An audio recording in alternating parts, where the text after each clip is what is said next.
हर व्यक्ति अपने जीवन में कुछ न कुछ करता है, अच्छा या बुरा। हर कर्म एक बीज है जो समय आने पर फल जरूर देता है। श्री कृष्ण ने कहा है, कर्मण्येवाधिकारस्ते मां फलेषु कदाचन, अर्थात तुम्हारा अधिकार सिर्फ कर्म करने में है, फल पर नहीं। पर क्या इसका मतलब यह है कि हम जो चाहें जैसे चाहें कर्म करें? नहीं, बिल्कुल नहीं, क्योंकि हर कर्म अपना फल लेकर आता है और वह फल हमें भोगना ही पड़ता है। तो चलिए आज श्री कृष्ण के साथ एक यात्रा पर चलते हैं, जहां हम समझेंगे कर्म क्या है, उसका फल क्या है और क्यों कोई उसे टाल नहीं सकता।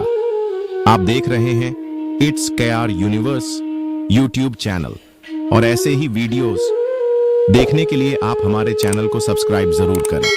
साथ ही कमेंट में जय श्री कृष्ण अवश्य लिखें। कर्म सिर्फ काम करने को नहीं कहते, कर्म है सोच, भावना और क्रिया। इन तीनों के बंधन को ही कर्म कहते हैं। हम जो सोचते हैं, जो बोलते हैं और जो करते हैं, वो सब कर्म है। श्रीमद् भगवद गीता में श्री कृष्ण ने कहा है, न ही कश्चित क्षणमपि जातु तिष्ठत्य कर्मकृत, अर्थात कोई भी व्यक्ति एक क्षण भी बिना कर्म किए नहीं रह सकता। हर पल हम कर्म कर रहे हैं, चाहे जानबूझकर या अनजाने में, और हर कर्म का परिणाम निश्चित है। जैसा बीज बोओगे वैसा ही फल पाओगे। अगर कांटे बोए हैं तो फूलों की उम्मीद मत करो। बहुत से लोग कहते हैं जो भाग्य में लिखा है वही होगा। हमारा जो भाग्य है वह हमारे ही पिछले कर्मों का फल है। आज जो हमारे साथ हो रहा है वह बीते कर्मों का परिणाम है, और आज जो हम कर रहे हैं वही भविष्य का भाग्य बनेगा। जैसे अगर आपने परीक्षा की तैयारी नहीं की तो असफलता भाग्य नहीं, कर्म का परिणाम है। इसलिए श्री कृष्ण भाग्य नहीं, कर्म को प्राथमिकता देते हैं। महाभारत सिर्फ एक युद्ध नहीं था, यह था कर्म और उसके फलों का महाग्रंथ। अनेक उदाहरण हैं, जैसे भीष्म पितामह जो धर्मनिष्ठ आजीवन ब्रह्मचारी थे, लेकिन उन्होंने अधर्म का विरोध नहीं किया।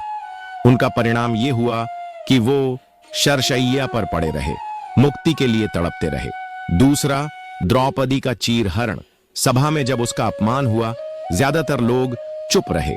वो चुप्पी भी एक कर्म थी। उसका परिणाम हुआ महाभारत का युद्ध और पूरा वंश समाप्त हो गया। कर्ण जो एक दानवीर और साहसी थे, लेकिन अधर्म के पक्ष में खड़ा रहा। परिणाम यह हुआ कि उनको वीर गति तो मिली, परंतु सम्मान अधूरा रह गया। अर्जुन जो युद्ध से भागना चाहता था, तब श्री कृष्ण ने उसे कहा, कर्म योग ही तेरा धर्म है अर्जुन, उठो और अपने कर्तव्य का पालन करो। इन सब के कर्मों का फल उन्हें इसी जीवन में मिला। कोई नहीं बच सका, तो आप कैसे बचेंगे? हम अक्सर कहते हैं, मैंने तो कुछ बुरा नहीं किया, फिर मेरे साथ ऐसा क्यों? हो सकता है वह फल पिछले जन्म के कर्मों का हो, या हम अनजाने में भी ऐसे कर्म कर जाते हैं जिनके परिणाम हमें समझ नहीं आते। जैसे आप कभी झूठ बोल देते हो, लेकिन यह आपको छोटी सी बात लगती है, पर इससे विश्वास टूटता है, रिश्ते बिखर जाते हैं। दूसरों की मदद करना, अगर आप दूसरों की मदद करते हैं तो शायद तुरंत फल न दिखे, पर समय आने पर शांति, आशीर्वाद और अवसर बढ़ते हैं। तीसरा, जलन, क्रोध, बदले की भावना, ये भी कर्म है, लेकिन ये आपके ही अंदर आग लगाते हैं। श्री कृष्ण कहते हैं, कर्म का फल मिलेगा ही, इस जन्म में या अगले जन्म में, तुरंत या समय के साथ, पर मिलेगा जरूर। कर्म का फल सिर्फ कर्म पर नहीं, बल्कि नियत पर भी निर्भर करता है।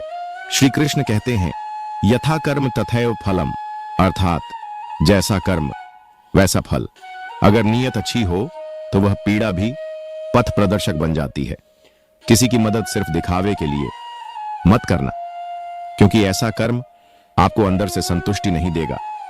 इसलिए कर्म के साथ साथ नियत भी शुद्ध होनी चाहिए। आपके मन में भी कभी ना कभी यह सवाल आया होगा कि क्या हम बुरे कर्मों के फल से बच सकते हैं? इस पर श्री कृष्ण कहते हैं, नहीं, हम बच नहीं सकते, पर हम भविष्य के फल को बदल सकते हैं, और वो होगा सच्चे हृदय से प्रायश्चित, सत्कर्म, सत्संग, सत्य वचन, आत्मनिरीक्षण, ये सब मिलकर अच्छे भविष्य की नींव रखते हैं। श्री कृष्ण का अंतिम संदेश।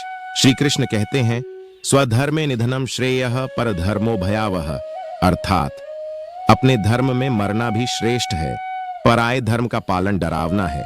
इसलिए कर्म करते रहो सच्चे मन से, नियंत्रण छोड़ दो फल पर, क्योंकि फल तो मिलेगा ही, बस वह मिलेगा उसी रूप में जैसा आपने बोया है।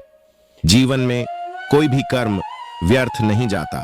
हर सोच, हर भावना, हर क्रिया एक बीज की तरह है और बीज को फल बनने में समय लगता है। तो आज जो आप कर रहे हैं, रुक कर सोचिए, क्या वह आपको वह भविष्य देगा जिसकी आप कामना करते हैं? क्योंकि श्री कृष्ण ने कहा है, कर्म का फल भोगना ही पड़ता है। फिर चाहे राजा हो या रंक, भक्त हो या पापी, कोई नहीं बचता।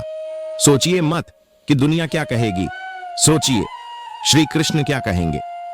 कर्म करते जाओ सच्चाई के साथ, प्रेम के साथ, सेवा के साथ, क्योंकि यही है वो मार्ग जो मोक्ष की ओर जाता है।